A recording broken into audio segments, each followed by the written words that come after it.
everyone, I am Aditi. Welcome to Thimgrill, and in this video I'll talk about 5 common mistakes that you guys can avoid while creating an online course. There's also a bonus tip at the end of the video, so make sure that you're watching the video till the end. To explain some concepts, I will be using Masteriyo LMS, a WordPress learning management system that will help you understand better. Smash that like button, subscribe to the channel, and without much further ado, let's get started. Mistake number 1. Not planning the course structure before creating it. Jumping directly into creating lessons without a clear roadmap might lead to confusions, inconsistency, and poor learning experience for your students. Without a structured plan, you might miss out on key concepts, you might repeat topics unnecessarily, and also struggle to maintain a logical flow. And here, this is what you do. Here I have created this course within Masteriyo LMS, and this is my course structure. I pre-planned everything in a doc, structured it, and here I have sections within which I have text lessons, video lessons, assignments, quizzes, and many more. So pre-plan your course content well. Mistake number 2. Only using text-based lessons. Relying solely on text can make your course so monotonous and overwhelming at the same time. Most of the learners absorb information better when it is presented in different visual formats. If your content is just paragraphs of text, your students might lose interest, miss out on key concepts, or even struggle to stay engaged to your course. Now let me show you. This is a course with just text lessons, and you can see it can be quite boring.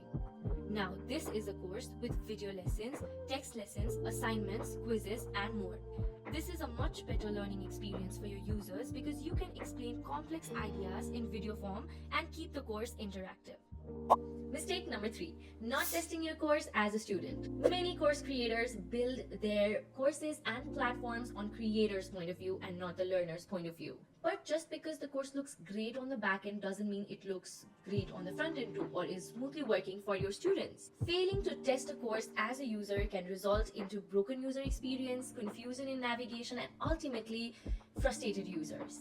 What you can do is, you need to make sure your course is viewable among all devices, especially focusing on mobile responsiveness since mobile phones are the most accessible device. And not just that, you need to make sure there are no broken buttons, no gaps in navigation, and you can see that the design looks good on all the screen sizes. Also, the easiest way to figure out whether your site is confusing to the users or not is to let some of your friends try out the course and ask for feedback. User feedback will be very important to you. Mistake number 4. Ignoring the course credibility. Regardless of how good your course content is, if it cannot portray some sort of credibility in any way, the users are going to be repelled. And the best way to portray credibility is through some tangibles like certificates. This not just increases motivation for your users, but at the same time uplifts the engagement and credibility and acts as an encouragement to your users. Your students can share it online, and it can also work as testimonials too. Let me give you guys a simple demo. Here you can see the certificate I have created within my WordPress website using the Masteriyo LMS's inbuilt certificate builder. It automatically sends its certificate to your users after they have completed the course. You can design it however you want as well. So make sure you implement the certificates as well. This is a free feature that takes like literally 15 minutes of your time depending on the LMS platform you are on. This also makes it easier for you to put the certified tag on your courses. And last but not the least, mistake number 5, setting price incorrectly.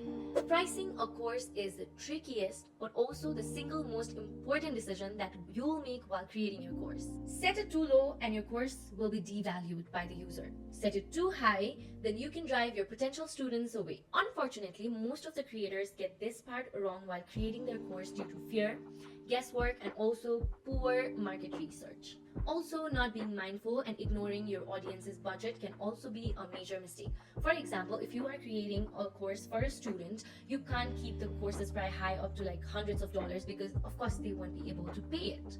Now, what can you do instead? Research the market and set the price based off the value that your course can deliver to the audience.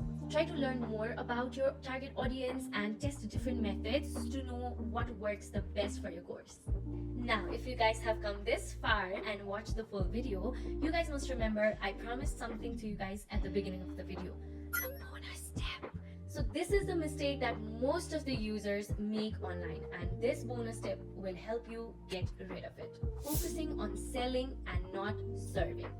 Don't ever put in your mind that you're selling this course solely to earn money. Rather, focus on what value you're delivering to your audience and what benefits are they getting out of it. Instead, once you shift your focus towards solving people's problem, profit is gonna follow. But if you solely focus on earning, you might not be able to serve the problems that your target audience is facing. That can give them a very bad experience on your course. So make sure to be mindful about that. Now, if you guys want to create your own online course, you can right now using the Masteriyo LMS that is in WordPress. And if you guys want a step-by-step tutorial on how to create your first online course, I got you covered. I have a full video that I'll be linking down in the description. Make sure you check that out and get started with your online course tree. And that brings us to the end of this video. I hope that this video was helpful for you guys. Don't forget to like, share, subscribe, and I'll see you guys in the next one.